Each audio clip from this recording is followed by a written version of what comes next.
नमस्कार, जोहार। मैं याचना जायसवाल, आप देख रहे हैं न्यूज झारखंड। चलिए जानते हैं सुबह से लेकर शाम तक की झारखंड की तमाम बड़ी खबरों को। झारखंड में 8 नक्सलियों का एनकाउंटर, बोकारो में 1 करोड़ का इनामी भी ढेर, AK-47 3 इंसास राइफल समेत कई हथियार बरामद, सर्च ऑपरेशन जारी। झारखंड के बोकारो में आज सुबह सुरक्षा बलों के साथ मुठभेड़ में 8 नक्सली मारे गए हैं। एनकाउंटर जिले के लुगु और झुमरा पहाड़ के बीच जंगली इलाकों में हुई है। झारखंड DGP के मुताबिक मुठभेड़ में 1 करोड़ रुपए का इनामी नक्सली प्रयाग मांझी और विवेक भी मारा गया है। अब तक कुल 8 नक्सलियों के शव बरामद कर लिए गए हैं। बाकी नक्सलियों की पहचान में जुटे हुए हैं। अभी और नक्सलियों के पीछे छुपे होने की जानकारी है। सर्च ऑपरेशन जारी है। घटनास्थल से एक AK सीरीज की राइफल, 1 SLR, 3 इंसास राइफल, कई हथियार भी बरामद किए गए हैं। गुप्त सूचना के आधार पर CRPF और जिला पुलिस के जवान सर्च ऑपरेशन चला रहे थे। इसी दौरान नक्सलियों की नजर जवानों पर पड़ी और उन्होंने फायरिंग शुरू कर दी। जवाबी कार्रवाई में जवानों ने भी फायरिंग की। जानकारी के मुताबिक मुठभेड़ आज सुबह करीब 5:30 बजे शुरू हुई थी, जो करीब 2.5 घंटे तक चली है। इस दौरान दोनों ओर से रुक रुक कर गोलियां चलती रही। नक्सलियों के साथ मुठभेड़ के दौरान सुरक्षा बलों ने 1 AK सीरीज की rifle, 3 INSAS rifle, 1 SLR, 1 pistol और 8 देसी राइफलें बरामद की हैं। CRPF के मुताबिक फिलहाल गोलीबारी बंद हो चुकी है, हालांकि सर्च ऑपरेशन जारी है। गिरिडीह में 3 मंजिला मकान में लगी आग, मां बेटी की मौत, 4 लोगों को बचाया गया। फायर ब्रिगेड की 14 गाड़ियां पहुंची। गिरिडीह में आज सुबह एक 3 मंजिला मकान में आग लगने से मां बेटी की मौत हो गई है। यहां 3 मंजिला मकान के पहले तल्ले पर खुशी मार्ट नामक कपड़े की दुकान थी। आशंका है कि शॉर्ट सर्किट से सबसे पहले दुकान में आग लगी, जिसने धीरे धीरे ऊपर बढ़ते हुए पूरी बिल्डिंग को आगोश में ले लिया। घटना पचम्बा थाना क्षेत्र स्थित मारवाड़ी मोहल्ला में हुई है। आग लगने की जानकारी लोगों को तड़के 3 बजे के करीब लगी है। इसके बाद इसकी जानकारी पुलिस और फायर ब्रिगेड को दी गई। फिर राहत कार्य शुरू किया गया। मृतकों में सीताराम डालमिया की बहू संगीता डालमिया और पोती खुशी डालमिया शामिल हैं, जबकि इस घटना में 4 लोगों को, सीताराम डालमिया, उनकी पत्नी किरण डालमिया, बेटा दिनेश डालमिया और पोता रिसु डालमिया को सुरक्षित बचा लिया गया है। लोगों का कहना है कि यह आग संभवतः शॉर्ट सर्किट के कारण ही लगी है। 3 मंजिला इमारत में नीचे दुकान तथा ऊपर 2 मंजिला में आवासीय क्षेत्र है। आग की लपटें तेजी से तीनों मंजिलों में फैल गई, जिससे अफरा तफरी का माहौल बन गया। भवन में बड़ी मात्रा में कपड़े रखे होने के कारण आग ने विकराल रूप ले लिया। आग लगने के बाद 4 लोगों को बिल्डिंग से बाहर निकाल लिया गया है, लेकिन मां बेटी अंदर ही फंस गई। कुछ देर बाद उनकी मौत हो गई। Seraikela Kharsawan DC Ravishankar Shukla PM excellence award से हुए सम्मानित। नई दिल्ली स्थित विज्ञान भवन में आज सिविल सेवा दिवस के अवसर पर प्रधानमंत्री नरेंद्र मोदी द्वारा सरायकेला खरसावां जिले के उपायुक्त रविशंकर शुक्ला को प्रधानमंत्री उत्कृष्टता पुरस्कार 2024 से सम्मानित किया गया है। यह सम्मान उन्हें एस्पिरेशनल ब्लॉक प्रोग्राम श्रेणी में दिया गया है। यह पुरस्कार सरायकेला खरसावां जिले के गम्हरिया प्रखंड में एस्पिरेशनल ब्लॉक कार्यक्रम के तहत संचालित पहलों के सफल क्रियान्वयन और प्राथमिकता वाले क्षेत्रों में उत्कृष्ट प्रदर्शन के लिए प्रदान किया गया है। गम्हरिया प्रखंड में शिक्षा, स्वास्थ्य, पोषण, कृषि, जल संरक्षण और आधारभूत संरचना जैसे क्षेत्रों में उल्लेखनीय प्रगति हुई है, जो इस पुरस्कार का आधार बनी। प्रधानमंत्री द्वारा सम्मानित किए जाने पर रविशंकर शुक्ला ने कहा कि यह पुरस्कार पूरी टीम के समर्पण और सामूहिक प्रयासों का परिणाम है और इससे क्षेत्र के विकास के लिए और अधिक प्रेरणा मिलेगी। रांची में हाईवा बाइक की टक्कर, 2 सगी बहन और ममेरे भाई की मौत। कांके के चंदबे रोड पर बालू टंगरा मोड़ मंदिर के पास रविवार की शाम सड़क हादसे में 3 लोगों की मौत हो गई है। मृतकों में पिठोरिया के ओयरना गांव निवासी अशफाक अंसारी और 2 सगी बहनें आफरीन परवीन और आफिया परवीन शामिल हैं। तीनों बाइक से रातू के जाड़ी गांव से पिठोरिया के ओयना गांव शादी में शामिल होने जा रहे थे। आफिया व आफरीन की घटनास्थल पर मौत हो गई, जबकि ममेरा भाई अशफाक ने रिम्स में दम तोड़ दिया। घटना के बाद लोगों ने सड़क जाम कर दिया। हाईवा मालिक को बुलाने की मांग करते हुए जमकर नारेबाजी की। पुलिस ने ड्राइवर को गिरफ्तार कर लिया है। झारखंड में आज से मौसम रहा साफ। 2 दिनों में 4 से 5 डिग्री सेल्सियस की होगी वृद्धि। पिछले 24 घंटे में सबसे गर्म रहा डाल्टनगंज। झारखंड में सोमवार से मौसम में परिवर्तन फिर से शुरू हो चुका है। पिछले कुछ दिनों से हो रही लगातार बारिश का दौर फिलहाल रुक चुका है। मौसम विभाग के अनुसार आज से आसमान मुख्यतः साफ और मौसम शुष्क बना रहेगा। मौसम का ऐसा ही हाल 24 अप्रैल तक रहेगा। इस दौरान तापमान में वृद्धि होना भी अब तय माना जा रहा है। आज से राज्य के सभी जिलों का अधिकतम तापमान 38 डिग्री सेल्सियस से ऊपर पहुंच सकता है। मौसम विभाग के अनुसार राज्य में अगले 2 दिनों के दौरान अधिकतम तापमान में धीरे धीरे 4 से 5 डिग्री सेल्सियस की वृद्धि हो सकती है। इसके बाद अगले 2 दिन इसमें कोई बड़े बदलाव की संभावना नहीं है। वहीं पिछले 24 घंटे में राज्य में मौसम शुष्क रहा। सबसे अधिक अधिकतम तापमान 38.4 डिग्री सेल्सियस डाल्टनगंज में, जबकि सबसे कम न्यूनतम तापमान 21.8 डिग्री सेल्सियस धनबाद में दर्ज किया गया है। इधर झारखंड में बीते एक पखवाड़े से मौसम में हो रहे उतार चढ़ाव से लोग बीमार हो रहे हैं। कभी बादल छाए रहने के साथ बारिश और सुबह शाम ठंड। इसी बीच दोपहर में तेज धूप से अस्पतालों में रूटीन मरीजों की संख्या बढ़ गई है। मौसम के ठंड गर्म होने के साथ सर्दी, खांसी, बुखार व पेट दर्द के मरीज फिर से एक बार बढ़ गए हैं। बीते कुछ दिनों से सदर सहित अन्य निजी अस्पताल में मरीजों की संख्या बढ़ गई है। गोड्डा सांसद निशिकांत दुबे पर केस का रास्ता साफ। सुप्रीम कोर्ट ने कहा, अनुमति की जरूरत नहीं। बीजेपी सांसद निशिकांत दुबे के सुप्रीम कोर्ट और मुख्य न्यायाधीश सीजेआई के खिलाफ दिए गए बयान पर विवाद गहराता जा रहा है। आज इस मामले में सुप्रीम कोर्ट में सुनवाई हुई, जिसमें दुबे के खिलाफ अवमानना कार्यवाही की मांग उठाई गई है। सुनवाई के दौरान याचिकाकर्ता की ओर से पेश वकील ने कोर्ट को बताया कि सांसद ने शीर्ष अदालत और सीजेआई के खिलाफ सार्वजनिक रूप से आपत्तिजनक टिप्पणियां की हैं। इस पर न्यायमूर्ति बीआर गवई ने सवाल किया, आप चाहते क्या हैं? जवाब में वकील ने कहा, मैं अवमानना का केस दर्ज कराना चाहता हूं। इस पर कोर्ट ने साफ कहा, तो आप केस फाइल कीजिए, इसके लिए हमारी अनुमति की जरूरत नहीं है, आपको सिर्फ अटॉर्नी जनरल की मंजूरी लेनी होगी। इससे पहले अधिवक्ता नरेंद्र मिश्रा ने सीजेआई और अन्य न्यायाधीशों को एक पत्र लिखकर दुबे के बयानों को झूठा, उकसाने वाला और दुर्भावनापूर्ण बताया था। पत्र में कहा गया कि ये टिप्पणियां न्यायपालिका को दबाव में लाने और संवैधानिक संस्थाओं के शाख को चोट पहुंचाने की सोची समझी साजिश है। हजारीबाग झील में पलटी नाव, सवार युवक डूबा। घटना से पहले का वीडियो आया सामने। नाव को लेकर झील के बीच में चला गया था। हजारीबाग के लोहसिंगरा स्थित झील से सोमवार को एक नाव पलट गई है। इससे नाव समेत उस पर सवार युवक पानी में डूब गया। प्रत्यक्षदर्शियों ने तुरंत घटना की सूचना पुलिस को दी। पुलिस स्थानीय गोताखोरों की मदद से युवक की तलाश कर रही है। वहीं एनडीआरएफ को भी सूचना दी गई है। युवक की पहचान आलेख गौरव के रूप में की गई है, जो हजारीबाग कोर्रा बाबू गांव का रहने वाला था। वो स्टेशनरी की दुकान चलाता था। वहीं घटना से पहले का युवक का एक वीडियो सोशल मीडिया पर वायरल हो रहा है। इसमें युवक झील के बीच नाव पर लेटे हुए नजर आ रहा है। प्रत्यक्षदर्शियों के अनुसार आलेख गौरव नाव को लेकर झील के बीचों बीच चला गया था। लोगों ने उसे वापस बुलाने के लिए आवाज भी लगाई, पर युवक ने अनसुना कर दिया। इसी बीच नाव पलट गई और आलेख गौरव झील में डूब गया। हालांकि स्थानीय गोताखोरों ने अपने स्तर पर आलेख गौरव की तलाश करने का पूरा प्रयास किया, पर अब तक सफलता नहीं मिल सकी है। इधर घटना की सूचना मिलने पर हजारीबाग सदर सीईओ मयंक भूषण मौके पर पहुंचे। इसके बाद उन्होंने एनडीआरएफ की टीम को इसकी जानकारी दी।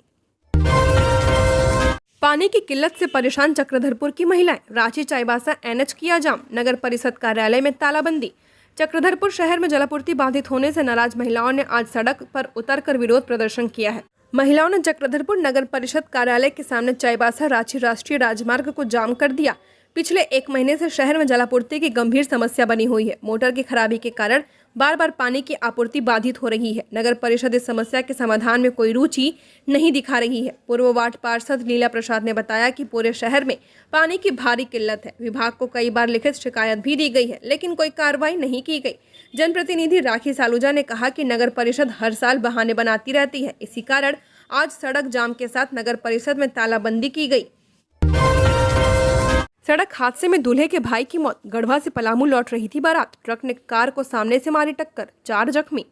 पलामू में सड़क दुर्घटना में बारात से लौटने के दौरान दूल्हे के ममेरे भाई की मौत हो गई। वहीं 4 लोग गंभीर रूप से जख्मी हो गए। हादसा ट्रक और कार की टक्कर से मेदिनीनगर औरंगाबाद नेशनल हाईवे पर नवा बाजार थाना क्षेत्र के कंडा घाटी में हुआ। मृतक की पहचान कार चला रहे गाड़ी मालिक छतरपुर थाना क्षेत्र के रामगढ़ निवासी सत्येंद्र कुमार यादव 26 वर्षीय के रूप में की गई है। वहीं घायलों में छतरपुर थाना क्षेत्र के खोड़ी निवासी मनीष यादव 28 वर्षीय, सतीश यादव 22 वर्षीय, राजू यादव 23 वर्षीय सहित एक अन्य शामिल है। मृतक के परिजनों ने बताया कि रविवार की शाम बारात खोड़ी से गढ़वा जिले के रमकंडा अंतर्गत रक्सी गांव गई थी। शादी होने के बाद बाराती सोमवार सुबह वापस घर लौट रहे थे। तड़के 3 बजे के करीब सत्येंद्र भी बारातियों के साथ लौट रहा था। इसी बीच नवा बाजार थाना क्षेत्र के कंडा घाटी में एक ट्रक ने कार को टक्कर मार दी। हादसे के बाद सत्येंद्र ड्राइविंग सीट पर ही फंस गया और उसकी मौत हो गई। घटना की जानकारी पर नवा बाजार पुलिस मौके पर पहुंची। स्थानीय ग्रामीणों की मदद से सभी को एमएमसीएच भेजा गया है। प्राथमिक उपचार के बाद जख्मी चारों को डॉक्टर ने बेहतर इलाज के लिए रेफर कर दिया है। जेपीएससी सिविल जज नियुक्ति मुख्य परीक्षा को लेकर आ गया नया अपडेट। सिविल जज मुख्य परीक्षा के आयोजन का इंतजार कर रहे अभ्यर्थियों के लिए अच्छी खबर है। झारखंड लोक सेवा आयोग द्वारा यह परीक्षा अगले महीने में आयोजित की जा सकती है। फिलहाल आयोग ने इसकी प्रारंभिक परीक्षा में सफल घोषित अभ्यर्थियों से पूर्व में किए गए आवेदन तथा प्रमाण पत्रों की प्रतियां मांगी हैं। इसके लिए 13 मई तक अंतिम तिथि निर्धारित की गई है। आयोग के परीक्षा नियंत्रक के अनुसार इस नियुक्ति परीक्षा के लिए ऑनलाइन ऑफलाइन आवेदन करने वाले तथा 10 मार्च 2024 को आयोजित प्रारंभिक परीक्षा में सफल घोषित अभ्यर्थियों को पूर्व में समर्पित ऑफलाइन आवेदन एवं आवश्यक प्रमाण पत्रों की छायाप्रति अथवा ऑनलाइन आवेदन की प्रति डाउनलोड कर प्रिंटेड स्वहस्ताक्षरित प्रति के साथ ऑनलाइन आवेदन करना होगा। साथ ही ऑनलाइन आवेदन 22 अप्रैल से 13 मई तक शाम 5 बजे तक निबंधित डाक, स्पीड पोस्ट, हाथों हाथ के माध्यम से आयोग को भेजना होगा। वैसे अभ्यर्थी जो प्रारंभिक परीक्षा में सफल घोषित हुए हैं वे अपना रजिस्ट्रेशन नंबर एवं जन्मतिथि डालकर ऑनलाइन आवेदन आयोग की वेबसाइट से डाउनलोड कर सकते हैं। मुख्यमंत्री हेमंत सोरेन ने किया गावा संग्रहालय का दौरा, खनन स्थलों को शिक्षा केंद्र में बदलने की पहल को सराहा। झारखंड के मुख्यमंत्री हेमंत सोरेन के नेतृत्व में एक प्रतिनिधिमंडल ने बार्सिलोना के गावा संग्रहालय का दौरा किया। यह संग्रहालय कैटेलोनिया सरकार के संस्कृति विभाग द्वारा संचालित है। दौरे के दौरान टीम ने प्राचीन खनन तकनीकों और नौपाषाण युग से जुड़े अवशेषों को करीब से देखा और समझा। टीम को इस अनुभव से यह जानने का मौका मिला कि कैसे पुरानी खदानों को शिक्षा और विज्ञान के लिए दोबारा उपयोग में लाया जा सकता है। मुख्यमंत्री ने इस पहल की सराहना की और कहा कि झारखंड में भी इस दिशा में कदम बढ़ा सकते हैं। यह जगह पहले एक पुराना खनन स्थल और खास भूवैज्ञानिक संरचना थी। अब इसे एक अनुभवात्मक, वैज्ञानिक और शैक्षिक अध्ययन केंद्र के रूप में विकसित किया गया है, जहां लोग न सिर्फ इतिहास और विज्ञान को समझ सकते हैं बल्कि उसे महसूस भी कर सकते हैं। मुख्यमंत्री हेमंत सोरेन ने इस पहल की सराहना की और कहा कि यह स्थल लोगों में विज्ञान और विरासत के प्रति रुचि बढ़ाएगा। डुमरी में शादी समारोह से लौट रही डीजे बंधी पिकअप वैन दुर्घटनाग्रस्त, 6 युवकों की हालत गंभीर। गिरिडीह जिले के मधुबन थाना क्षेत्र के धावाटांड के समीप डुमरी गिरिडीह पथ पर आज सुबह एक पिकअप वैन पेड़ से टकराकर दुर्घटनाग्रस्त हो गई।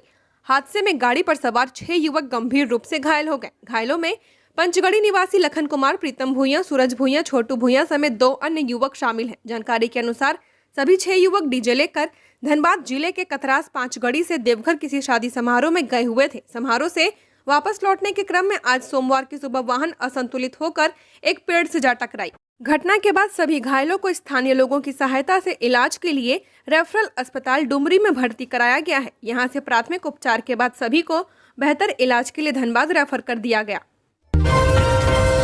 बंदगांव अंचल कार्यालय में घुसा लंबा सांप, अधिकारियों और कर्मचारियों के बीच दहशत का माहौल।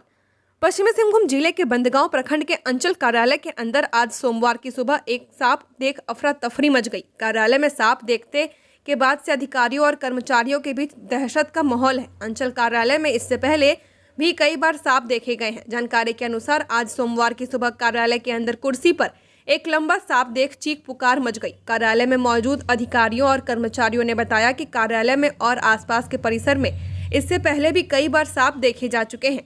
अंचलाधिकारी और प्रखंड विकास पदाधिकारी ने बताया कि कार्यालय में लगातार सांपों के आने की घटनाएं अब चिंता का विषय बन चुकी हैं। उन्होंने कहा कि इससे न केवल कार्यालय का कामकाज प्रभावित हो रहा है बल्कि कर्मचारी भय के माहौल में काम करने को मजबूर हैं। प्रखंड विकास पदाधिकारी सुत्री क्रिस्टीना रीचा इंदवार ने कहा, लगातार सांपों के आने से हम सभी काफी भयभीत और परेशान हैं। हमारे लिए ये खतरनाक साबित हो सकते हैं। उन्होंने संबंधित विभागों से परिसर की नियमित सफाई और आवश्यक कार्रवाई की मांग की है ताकि ऐसी घटनाएं दोबारा न हो। अपराध का गढ़ बन चुका है झारखंड। पुलिस कोयला बालू लदे वाहनों से अवैध वसूली में मशगूल। बाबूलाल। जमशेदपुर में बीती रात करनी सेना के राष्ट्रीय उपाध्यक्ष सह प्रदेश अध्यक्ष विनय सिंह की गोली मारकर हत्या कर दी गई है। घटना के बाद राज्य की कानून व्यवस्था को लेकर विपक्ष ने सरकार पर तीखा हमला बोला है। नेता प्रतिपक्ष बाबूलाल मरांडी ने एक्स पर दुख जताते हुए कहा कि जमशेदपुर में करनी सेना के राष्ट्रीय उपाध्यक्ष सह प्रदेश अध्यक्ष विनय सिंह की गोली मारकर हत्या किए जाने की दुखद सूचना प्राप्त हुई है। मरांडी ने सरकार पर निशाना साधते हुए कहा कि झारखंड के प्रमुख शहर अब अपराध का गढ़ बन चुके हैं। जमशेदपुर में पिछले कुछ दिनों से लगातार गोलीबारी और हत्या की खौफनाक वारदातें सामने आ रही हैं। राजधानी रांची की हालत तो पहले से ही जग जाहिर है। एमजीएम अस्पताल का स्वास्थ्य मंत्री ने किया निरीक्षण, कमियों को दूर करने की कही बात। झारखंड के स्वास्थ्य मंत्री इरफान अंसारी रविवार की शाम जमशेदपुर पहुंचे और सदर अस्पताल और खास महल स्थित एमजीएम अस्पताल की व्यवस्था का निरीक्षण किया। देर रात सदर अस्पताल पहुंचने पर सिविल सर्जन शाहिर पाल ने स्वास्थ्य मंत्री का स्वागत किया। मंत्री ने आईसीयू, पैथोलॉजी, दवा काउंटर, बच्चों के वार्ड समेत अस्पताल के सभी वार्डों का निरीक्षण किया। इस दौरान उन्होंने अस्पताल में मरीजों के परिजनों से बात की और व्यवस्था की जानकारी ली। अस्पताल निरीक्षण के दौरान स्वास्थ्य मंत्री के साथ सिविल सर्जन और अस्पताल के उपाधीक्षक समेत अन्य डॉक्टर वहां मौजूद थे। सदर अस्पताल का निरीक्षण करने के बाद स्वास्थ्य मंत्री साक्षी स्थित पुराने एमजीएम अस्पताल पहुंचे और वहां की व्यवस्था का निरीक्षण किया तथा मरीजों से बातचीत की। सदर में निरीक्षण के दौरान मंत्री ने आईसीयू बेड की कमी पर चिंता जताई है। उन्होंने कहा कि अस्पताल के आईसीयू में बेड पूरी तरह से भर चुके हैं, जबकि मरीजों की संख्या लगातार बढ़ रही है। सरकार ही इस पर निर्णय लेगी और यहां आईसीयू बेड की संख्या बढ़ाई जाएगी। निरीक्षण के दौरान एक महिला ने मंत्री से व्यवस्था को लेकर शिकायत की। शिकायत सुनते ही स्वास्थ्य मंत्री ने सिविल सर्जन डॉक्टर साहिर पाल को संबंधित मरीज का समुचित इलाज सुनिश्चित करने तथा व्यवस्था को देखने का निर्देश दिया। स्वास्थ्य एवं दुर्घटना बीमा का लाभ मनरेगा कर्मचारियों को भी मिले। संघ झारखंड मनरेगा कर्मचारी संघ झारखंड के प्रदेशाध्यक्ष महेश सोरेन ने झारखंड सरकार द्वारा स्टेट बैंक ऑफ इंडिया में सैलरी खाताधारी सरकारी कर्मचारियों को 1 करोड़ तक का दुर्घटना बीमा देने के फैसले का स्वागत किया है तथा मांग किया है कि राज्य मनरेगा बाल संरक्षण सहित सभी संविदा कर्मचारियों को इस लाभ से जोड़ा जाए। श्री सोरेन ने कहा कि झारखंड के संविदा कर्मचारियों के कारण ही सरकार की सभी योजनाएं नदी, पहाड़, जंगल तक पहुंचती हैं, तो सरकार संविदा कर्मचारियों को किसी भी लाभ देने में सौतेला जैसा व्यवहार नहीं करना चाहिए। मालूम हो कि राज्य में विगत 20 से ज्यादा वर्षों से पंचायत सचिवालय से राज्य मुख्यालय तक का काम संविदा कर्मचारियों के भरोसे है। संघ का मानना है कि सरकार उदारता दिखाते हुए राज्य के सभी संविदा कर्मचारियों को इस लाभ से जोड़ने की दिशा में उचित पहल करे। गिरिडीह जिले में भी इसी सप्ताह 2 रोजगार सेवक की असामयिक मृत्यु हो गई, जिसे यदि बीमा लाभ दिया गया होता तो दुखी परिजन को थोड़ी राहत मिलेगी। झारखंड के सभी अस्पतालों में होगी अब हर तरह की सर्जरी। स्पेशलिटी वाली ओपीडी भी होगी शुरू। झारखंड के सभी सदर अस्पतालों और मेडिकल कॉलेजों में अब हर तरह की सर्जरी होगी। सभी स्पेशलिटी व सुपर स्पेशलिटी विभाग की ओपीडी भी शुरू की जाएगी। इसके लिए अप्रैल के अंत तक स्पेशलिस्ट और सुपर स्पेशलिस्ट डॉक्टरों के पैनल तैयार होंगे। मई अंत तक हर प्रकार की ओपीडी और सर्जरी शुरू कर दी जाएगी। स्वास्थ्य विभाग के अपर मुख्य सचिव अजय कुमार सिंह ने पिछले सप्ताह ही वीडियो कॉन्फ्रेंसिंग के जरिए सभी सिविल सर्जन को निर्देश दिया था। जिला अस्पतालों में सरकारी स्तर पर नियुक्ति हो रही है। इसमें निजी डॉक्टरों की सेवा भी ली जाएगी। निजी डॉक्टरों से उनकी सुविधा अनुसार सेवा का दिन पूछ लिया जाएगा। अस्पताल प्रबंधन उसी के अनुसार नंबर लगाकर मरीजों को ओपीडी और प्रोसीजर की सुविधा उपलब्ध कराएगा। क्षेत्रीय अस्पतालों में निजी क्षेत्र के डॉक्टरों का चयन जिला स्तर पर गठित अनुश्रवण समिति के माध्यम से किया जाएगा। वहीं मेडिकल कॉलेजों के लिए 5 सदस्यीय कमेटी बनाई जाएगी। कमेटी में संबंधित जिला के उपायुक्त, संबंधित मेडिकल कॉलेज के प्राचार्य, अधीक्षक, संबंधित विभागाध्यक्ष एवं एक वरीयतम प्राध्यापक शामिल होंगे। जान प्यारी है तो आत्मसमर्पण करें। एनकाउंटर के बाद झारखंड डीजीपी ने नक्सलियों को दी चेतावनी। बेरमो में सुरक्षा बलों और नक्सलियों के बीच मुठभेड़ में 8 नक्सली ढेर हो गए हैं। इसमें 1 करोड़ के इनामी नक्सली भी शामिल हैं। सुरक्षा बलों की सफलता पर झारखंड के डीजीपी अनुराग गुप्ता ने प्रेस कॉन्फ्रेंस की है। इस दौरान उन्होंने कहा कि झारखंड पुलिस ने माओवादियों के घर में घुसकर 8 माओवादियों को मारकर गिराया है, जिसमें टॉप 3 नक्सली शामिल हैं। इसमें सबसे महत्वपूर्ण भूमिका कोबरा की रही है। उन्होंने कहा कि यह एनकाउंटर नक्सलियों के लिए चेतावनी है। यदि नक्सलियों को अपनी जान प्यारी है तो आत्मसमर्पण करें। उन्होंने कहा कि हमने जो वादा किया था, शहीद जवानों का बदला लेंगे और नक्सलियों को झारखंड से उखाड़ कर फेंक देंगे, उसका आज परिणाम देखने को मिला है। उन्होंने कहा कि सीआरपीएफ, जिला पुलिस सहित पूरी टीम ने अच्छा काम किया है। नक्सलियों के बारे में हर चीज झारखंड पुलिस जानती है, इसलिए उनके लिए यह एक वार्निंग है। उन्होंने कहा कि मारे गए नक्सलियों में धनबाद के 1 करोड़ इनामी विवेक जुमई के अरविंद यादव और साहेबराम मांझी शामिल हैं। उन्होंने कहा कि 1 करोड़ के इनामी नक्सलियों की रकम अभियान में लगे सुरक्षा बलों के जवानों को दी जाएगी। उन्होंने कहा कि इसी एनकाउंटर के बाद उत्तरी छोटा नागपुर समाप्त हो चुका है। अब पूरी टीम सारंडा जाएगी। शहरी जलापूर्ति योजनाओं को पूरा होने में कई पेच, काम में तेजी लाने का निर्देश।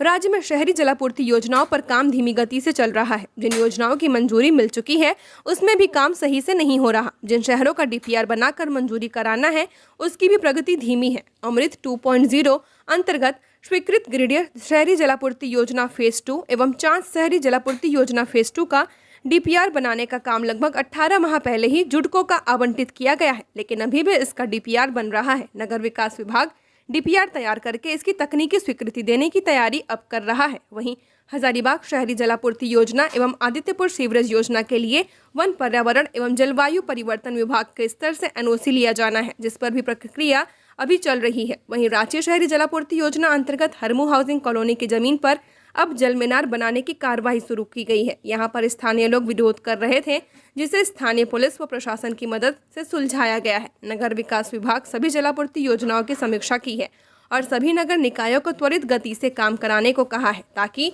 इसका लाभ आम जनता को भी मिल सके। पारसनाथ जा रही 3 जैन साध्वियों को कार ने मारी टक्कर। इंदौर से पदयात्रा करते हुए पहुंची थी। बीआईटी मेसरा ओपी क्षेत्र में विकास के पास रविवार शाम एक बड़ा हादसा हुआ है। यहां कार ने 2 जैन साध्वी और एक सहयोगी को टक्कर मार दी है। इससे तीनों घायल हो गई हैं। एक साध्वी की कमर में गंभीर चोट आई है। इन सभी को मेडिका अस्पताल में भर्ती कराया गया है। पुलिस ने कार चालक को हिरासत में ले लिया है। उससे पूछताछ की जा रही है। देर रात तक इस मामले में किसी ने लिखित शिकायत नहीं की थी। घटना रविवार शाम करीब 5 बजे की है। जैन साध्वी इंदौर से पदयात्रा करते हुए पारसनाथ जा रही थी। उनके साथ कुछ सहयोगी भी थे। जैसे ही ये लोग विकास के पास पहुंचे, पीछे से आ रही एक कार ने उन्हें जोरदार टक्कर मार दी। इससे सभी सड़क पर गिर गए। आसपास के लोगों ने कार चालक को पकड़ लिया। तत्काल घायलों को अस्पताल भेजा। कार चालक ने बताया कि गाड़ी में कुछ सामान लुढ़क कर नीचे गिर गया था। उसे उठाने के लिए झुका तो कार अनियंत्रित हो गई और जैन साध्वी को धक्का लग गया। चतरा में कोल वाहन की चपेट में आने से मासूम की मौत। ग्रामीणों ने किया सड़क जाम। चतरा जिले के हंटरगंज थाना क्षेत्र के बोड़ा मोड़ के पास आज सोमवार की सुबह कोयला लदे ट्रक की चपेट में आने से एक मासूम की मौत हो गई। घटना से आक्रोशित ग्रामीणों ने चतरा डोभी मुख्य सड़क को जाम कर दिया। जानकारी के अनुसार बच्चा बारात में शामिल होने आया हुआ था। इसी दौरान कोयला लदे अनियंत्रित ट्रक ने उसे रौंद दिया, जिससे मासूम की मौत हो गई। हादसे के बाद से घर में खुशी का माहौल मातम में बदल गया। 24 घंटे बाद भी नहीं मिला कोलेबीरा डैम में डूबे किशोर का शव। परिजनों का बुरा हाल। कोलेबीरा थाना क्षेत्र के सारंगपानी गांव का 17 वर्षीय किशोर पृथ्वीराज केरकट्टा रविवार को कोलेबीरा डैम में डूब गया। घटना की सूचना मिलते ही स्थानीय ग्रामीणों ने खोज अभियान शुरू किया, लेकिन घटना के 24 घंटे बीत जाने के बाद भी उसका शव बरामद नहीं किया गया है। प्रत्यक्षदर्शियों के अनुसार पृथ्वीराज डैम के पास गया था। इसी दौरान पानी में डूब गया। घटना के बाद से ही गाँव के लोग लगातार डैम में उसकी तलाश कर रहे हैं। बड़ी संख्या में ग्रामीण अभियान में जुटे हुए हैं और हर संभव प्रयास कर रहे हैं ताकि जल्द से जल्द उसका शव बरामद हो सके। इधर पृथ्वी के परिजन गहरे सदमे में हैं और उनका रो रो कर बुरा हाल है। गांव का माहौल भी गमगीन हो चुका है। ग्रामीणों और परिजनों ने स्थानीय प्रशासन से शव को जल्द से जल्द डैम से बाहर निकालने के लिए मदद मांगी है। ग्रामीणों का कहना है कि यदि प्रशासन मदद करे तो शव को ढूंढने में मदद मिलेगी। लोहरदगा में पैसों के लिए मिस्त्री से मारपीट, जांच में जुटी पुलिस। जिले के कैरो थाना क्षेत्र में अपराधियों ने एक परियोजना स्थल पर पहुंचकर एक राजमिस्त्री की पिटाई कर दी। अपराधियों ने उसका मोबाइल फोन भी छीन लिया। साथ ही परियोजना स्थल पर रखी मशीनों को जलाने की धमकी दी है। घटना के बाद पुलिस मामले की जांच कर रही है। दरअसल कैरो थाना क्षेत्र के झारखंड आवासीय बालिका विद्यालय स्थित नंदिनी नदी पर पुल का निर्माण कार्य चल रहा है। पीड़ित के मुताबिक अपराधियों ने उसके मोबाइल से 1800 रुपए ट्रांसफर कर लिए।